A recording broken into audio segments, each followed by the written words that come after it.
Muchas gracias. Buenas noches a todos. Agradezco su asistencia. Y bueno, vamos a empezar. Realmente la regla de decisión es algo complicado en el sentido estricto de cómo la vamos a documentar.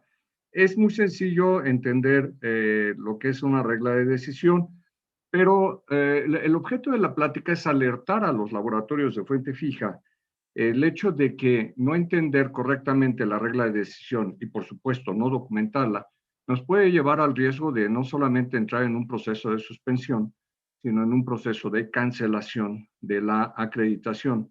Y en términos de ley de infraestructura de calidad, aquellos que estén aprobados, particularmente por la Semarnat, pues evidentemente también se va a perder la aprobación. Entonces, es interesante en términos de que la Ley de Infraestructura de Calidad es nueva y de la 17025 en su edición vigente del 2018 también es nueva, pues los laboratorios tenemos la oportunidad de reaccionar ante todas estas nuevos requisitos que se imponen.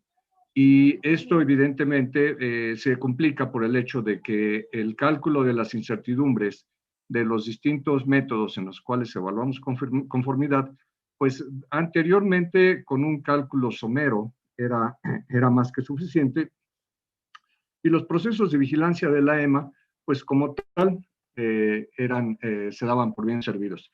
Sin embargo, hoy va más allá de las fronteras de lo que es la acreditación, va hasta lo que es el proceso de aprobación. Y bueno, voy a presentar algunas diapositivas o algunas láminas en relación a lo que es la regla de decisión, en relación a la Ley de Infraestructura de la Calidad, a la 17025, un poco cómo documentar la regla de decisión y bueno, en el día con día de los laboratorios, cómo es que, por dónde tendríamos que estar alertas, ¿verdad?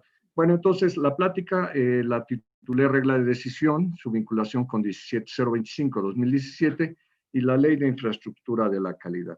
En principio, ¿qué dice la 17025? Nos dice desde la introducción que el laboratorio, este documento contiene requisitos que permiten a los laboratorios demostrar que operan de forma competente y que tienen la capacidad de generar resultados válidos. Esto, desde aquí empieza el cumplimiento de la 17025 y su vinculación con la regla de decisión, porque a través de la regla de decisión vamos a poder hacer o demostrar que tenemos competencia para poder realizar las actividades de evaluación de la conformidad. En el 3.7, que es de definiciones, nos dice que la regla de decisión, y es la regla que describe cómo se toma en cuenta la incertidumbre de medición cuando se declara la conformidad. Y aquí está interesante dos conceptos. Uno, la incertidumbre misma, y segundo, cuando se declara conformidad. Y esto es importante interpretarlo porque los laboratorios no siempre declaran conformidad, ¿verdad? Recuérdense que declarar la conformidad tiene que ver con las definiciones de la Ley de Infraestructura de la Calidad en términos de evaluación de conformidad. Y bueno, en este sentido, los laboratorios que poseen, además de la acreditación o una aprobación, se convierten en organismos de evaluación de conformidad que evalúan la conformidad de las normas oficiales mexicanas, de los estándares o de algún límite, ¿verdad? Alguna especificación. En el 713 nos habla de que cuando el cliente solicita una declaración de conformidad con una especificación o norma para el ensayo o calibración, por ejemplo, y recuérdense que declarar una conformidad es decir, pasa, no pasa, dentro de tolerancia, fuera de tolerancia, cumple, no cumple, se debe definir claramente la especificación o la norma y la regla de decisión. Y la regla de decisión seleccionada se debe comunicar y acordar con el cliente a menos que sea inherente a la especificación o a la norma solicitada. ¿Qué quiere decir? Que fuera de lo que no es una declaración de conformidad, es decir, que explícitamente decimos si se cumple o no se cumple con la especificación. Entonces, lo que nosotros estamos haciendo sería una interpretación del resultado, ¿verdad? Por arriba de, por debajo de, pero nunca hacemos una evaluación de conformidad. Eso es solamente una posibilidad que tienen los laboratorios que poseen, además de la acreditación, la aprobación. Y bueno, es un requisito de 17025 seleccionar o definir la regla de decisión con la cual se va a llevar la evaluación de la conformidad cuando el cliente espera que así se haga, ¿verdad? Adicionalmente, el 7025 en su requisito 78 que nos habla de los informes de ensayos, en el 7831 nos dice en su UCB, cuando sea pertinente, una declaración de conformidad con los requisitos o especificaciones. Y bueno, esto de cuando sea pertinente, el laboratorio lo va a definir si es que tiene o no la aprobación por parte de la dependencia normativa para realizar esta actividad, ¿verdad? Y bueno, como saben ustedes, la Semarnat a través de la Profepa, pues se ha dado a la tarea desde hace 2 años, por ahí de 2 años, 3 años hacia acá, de solicitar a todos los laboratorios que realicen actividades de ensayo en la rama de fuentes fijas, y particularmente en los giros de jurisdicción federal, pues que actualicen esas aprobaciones que pudieron haber sido emitidas hace muchos años y que por alguna razón ya no se fueron actualizando, ¿verdad? Y para algunos de ustedes, pues saben que este es un proceso bastante tedioso con la dependencia por las maneras en que los realizan. Entonces, aquellos que poseen una aprobación están en posibilidad de evaluar y declarar la conformidad. Mismo requisito, bueno, mismo aspecto que se considera en 17025, en términos de que cuando se declara la conformidad, bueno, pues como dice el inciso C, cuando sea aplicable la incertidumbre de medición presentada en la misma unidad que el mesurando o un término relativo al mesurando. Y nos dice también que la incertidumbre de medición que afecte a la conformidad como límite de especificación, pues es uno de los requisitos a cumplir y se tiene que informar, bueno, integrar en el informe de ensayos. Entonces, con esto, en resumen, lo que nos dice 17025 es que la regla de decisión ahora ya es un requisito, la incertidumbre, antes que era un aspecto meramente informativo, que no lo era tanto porque existía la política o existe la política de incertidumbre, y que ya nos decía que cuando la incertidumbre podía, en términos de evaluación de la conformidad, modificar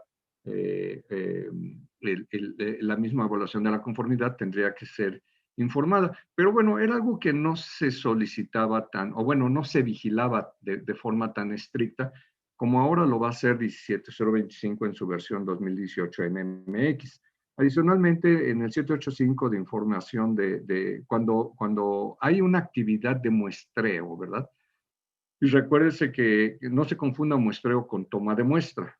El muestreo pues, es aquella técnica estadística en la cual se determina los elementos de un universo para que se cuantifiquen sus especificaciones y de ahí poder generalizar hacia el universo de donde proviene.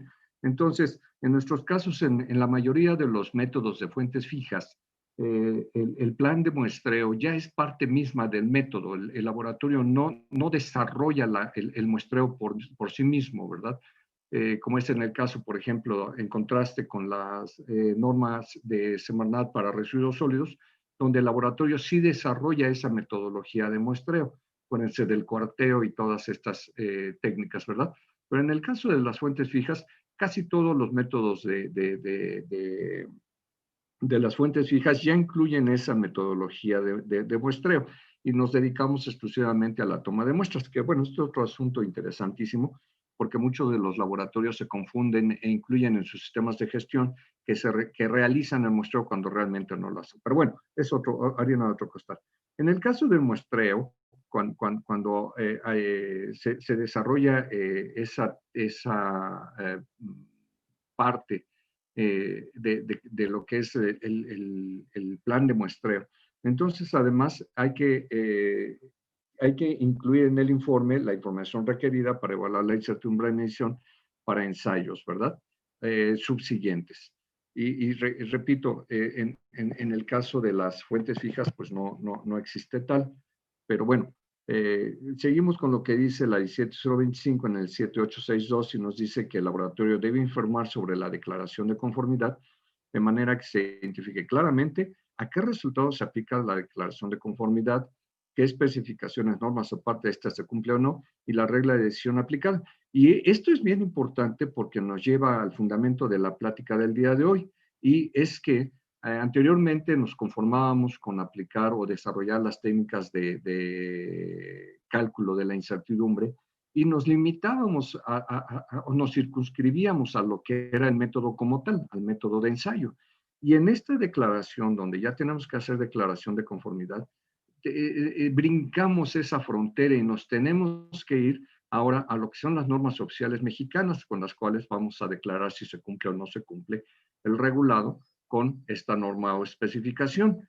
Y al brincar esta frontera entre lo que es el método y la norma oficial mexicana, es importante mencionar que, como están pensando, es correcto. Las normas oficiales mexicanas no se acreditan y, por lo tanto, los grupos de evaluación correspondientes a la acreditación, pues no van a vigilar que nosotros cumplamos con la norma oficial mexicana, van a vigilar que cumplamos con los métodos de prueba en los cuales estamos acreditados.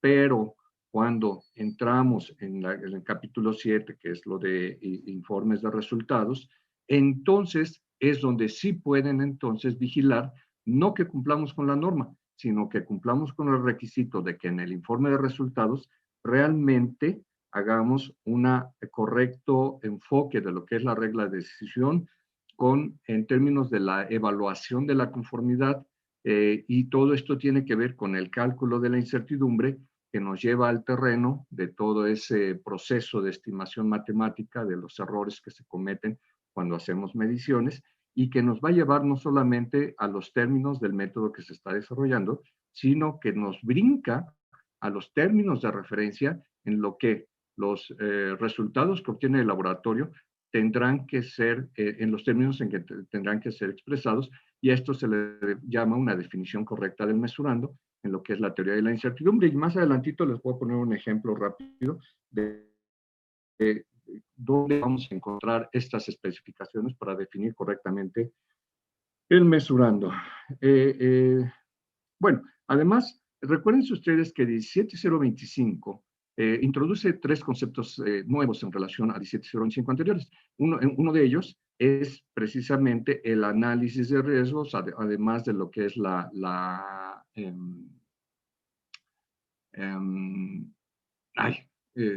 regla de decisión. Entonces, en el análisis de riesgos, es muy clara la norma 8512, el laboratorio debe planificar las acciones para abordar estos riesgos y oportunidades y la manera de integrar e implementar estas acciones en el sistema de gestión y evaluar la eficacia de estas acciones. Vamos a ver que la regla de decisión aporta un riesgo muy, muy importante y clave al laboratorio de ensayos y que debe mencionar en su análisis de riesgos. Vamos, por supuesto que todo lo que les digo pues es una conclusión del estudio bueno, de la empresa donde laboro, que pues mucho es investigación alrededor de estos temas para poder desarrollar ciertos enfoques y ciertas opiniones, ¿verdad? Y que entra un poquito en el campo de la investigación, inclusive de la investigación en las metodologías numéricas. Pero bueno, la 17025 nos dice que aunque este documento especifica al laboratorio planificar acciones para abordar riesgos, no hay un requisito para métodos formales para la gestión de riesgo. Y esto libera un poquito el estrés en el laboratorio de cómo va a enfocar este riesgo, ¿verdad? Es decir, nos libera un poco de estar apegado en esas metodologías rígidas que menciona la ISO 31000 y la ISO 31010 en sus metodologías correspondientes, y deja al laboratorio que realice ese análisis de riesgo de una forma no tan formal, ¿verdad? Pero al final del día tiene que documentar estos riesgos. Y bueno, dice que los laboratorios pueden decidir si desarrollan o no una metodología más exhaustiva para la gestión del riesgo que la requerida en este documento, por ejemplo, a través de la aplicación de otras guías o normas. Y bueno, dice que las acciones tomadas para abordar los riesgos y oportunidades deben ser proporcionales al impacto potencial sobre la validez de los resultados de los laboratorios. Y esto es muy, muy importante, y aquí es donde nos pueden calificar hallazgos de tipo A inclusive, porque si no identificamos los riesgos y además los abordamos con la importancia debida, evidentemente van a originar que el laboratorio en sus metodologías pueden ser que haga una buena medición, pero cuando llevamos este resultado al campo de la evaluación de la conformidad, recuérdense que ninguna medición está completa hasta que no se acompaña con la estimación de los errores, llámese la expresión de la incertidumbre, el resultado no está completo. Y vamos a ver cuál es el riesgo que corre el laboratorio cuando no informa correctamente el resultado y evidentemente asociado a 17025 no se tomó en cuenta este riesgo, ¿verdad? Bueno, dice que las opciones para abordar los riesgos pueden incluir identificar y evitar amenazas, asumir riesgos para buscar una oportunidad, eliminar la fuente de riesgo, cambiar la probabilidad o consecuencia, o compartir el riesgo, mantener riesgos mediante decisiones informadas. Aquí la 17025, en esta nota 1, en estos 3 renglones, nos está dando la solución para que no entremos en un incumplimiento de la 17025 a través de un mal enfoque del análisis de riesgos para lo que es la regla de decisión. Aquí nos los está diciendo muy, muy claro. Y esto es básico, que los laboratorios a través de sus departamentos de calidad se comuniquen con los departamentos, con las gerencias técnicas, ¿verdad? Para que puedan desarrollar este análisis de riesgos, particularmente, y lo que nos lleva a la plática del día de hoy, lo que es la regla de decisión. Bueno, con respecto a la ley de infraestructura de calidad, recuérdese que la ley de infraestructura de la calidad tiene mucho que ver en su desarrollo y en su platicar en términos de lo que es la infraestructura de la calidad. Habla mucho y si no es que completamente se enfoca, entre otras cosas, en la evaluación de la conformidad y la metrología. Y empieza desde su libro primero, título primero, capítulo 1, nos habla que su aplicación va sobre lo que es la evaluación de la conformidad. En su capítulo 2 nos habla en las definiciones, bueno, aquí tenemos que hablar de la aprobación, porque nos dice que es el acto en la cual una autoridad normalizadora reconoce a los organismos de evaluación de la conformidad que hayan obtenido la acreditación para realizar la evaluación de conformidad relacionada con las normas oficiales mexicanas, estándares, normas internacionales ahí referidos, o de otras disposiciones, ¿verdad? Acuérdense que los estándares es lo que anteriormente eran las normas mexicanas, ahora se les llaman estándares. Y entonces, la evaluación de la conformidad, como les mencionaba hace ratito, pues tiene que ir a lo que es el proceso de aprobación.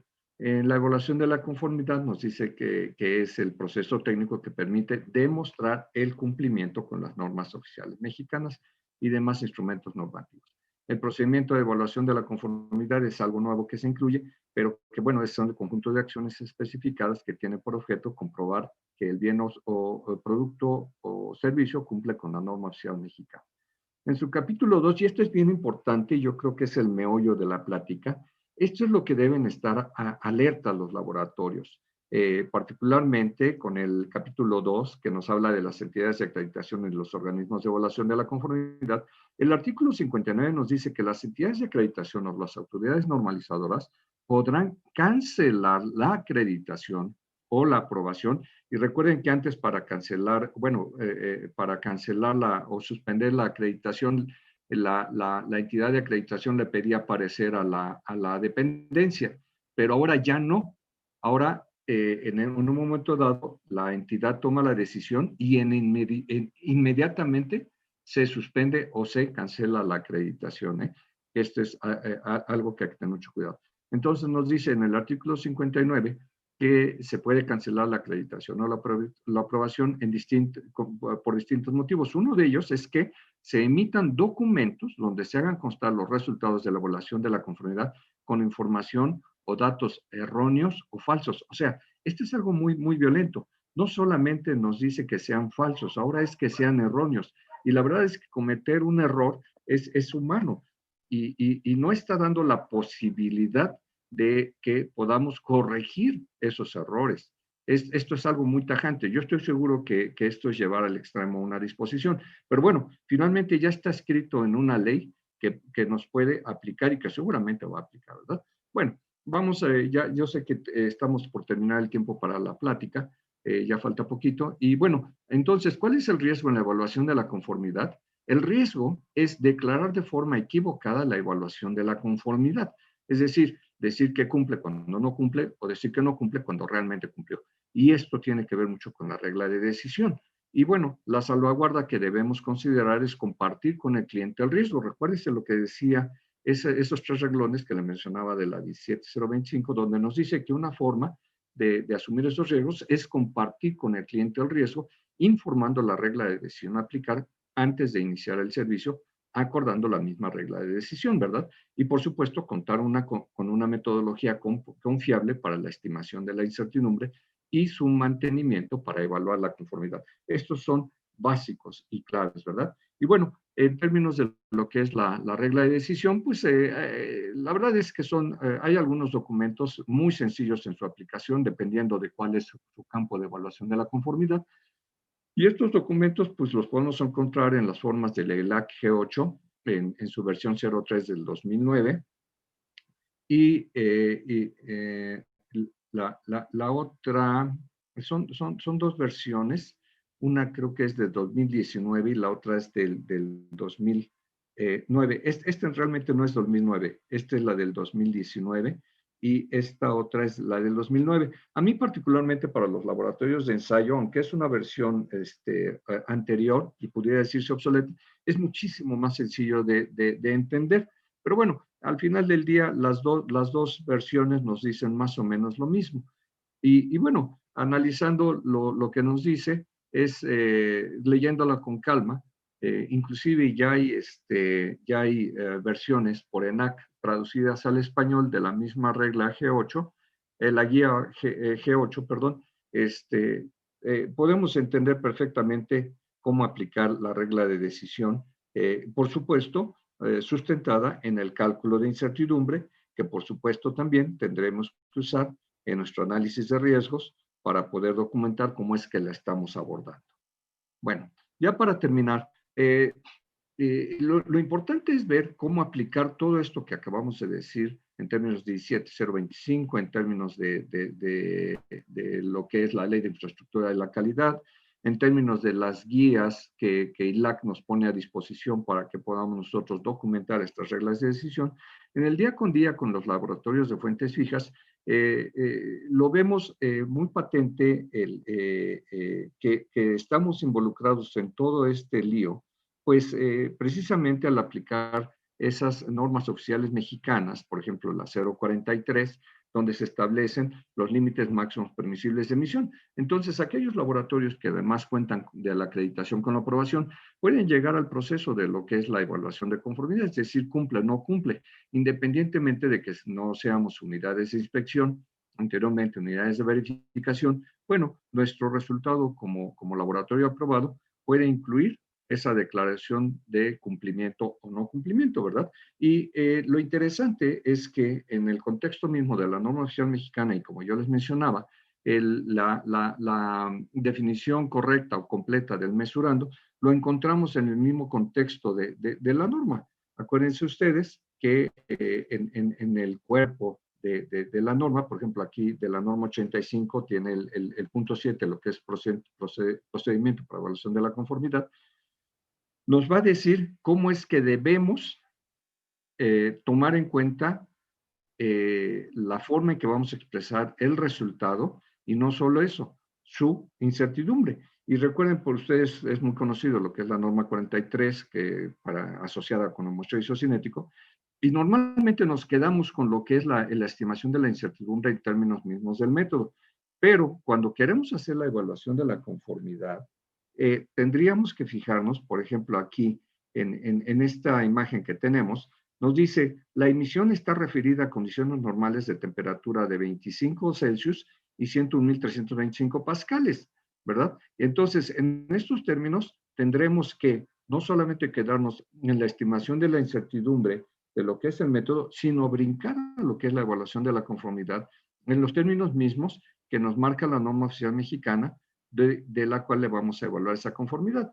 Y si se fijan, pues aquí hay dos parámetros adicionales, lo que es temperatura y lo que es presión, y todo ese proceso de normalización o de estandarización de los volúmenes para al final calcular esa concentración, ¿verdad?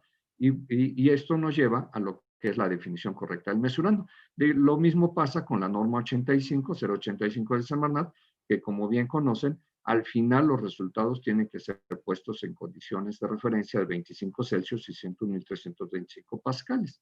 Y otro ejemplo más, pues es para el caso local de la Ciudad de México, la norma ambiental del Distrito Federal 16, también nos habla de esas condiciones normales en las cuales los resultados deben ser expresados y por lo tanto su incertidumbre tiene que ser también correctamente expresada, definiendo correctamente o completamente el mesurando para que podamos establecer la incertidumbre en términos compatibles. Bueno, ¿cuál es el reto del laboratorio para no poner en riesgo la acreditación y la aprobación? Seleccionar y declarar correctamente la regla de decisión, compartir el riesgo con el cliente de forma documental para evidenciar su aceptación, aunque no lo entienda, establecer un cálculo correcto de la incertidumbre del mesurándose en términos del documento normativo para establecer la evaluación de la conformidad apoyados en el cálculo de incertidumbre del método, apoyados, porque recuerden que no es la parte, no es completo, en cierto sentido, no es completo el cálculo de incertidumbre solo del método. Tenemos que brincar a la frontera de la norma oficial mexicana que vamos a evaluar. Y bueno, evaluar cuando la incertidumbre del muestreo también sea considerado dentro de la incertidumbre del método para después llevarla a la incertidumbre para la evaluación de la conformidad.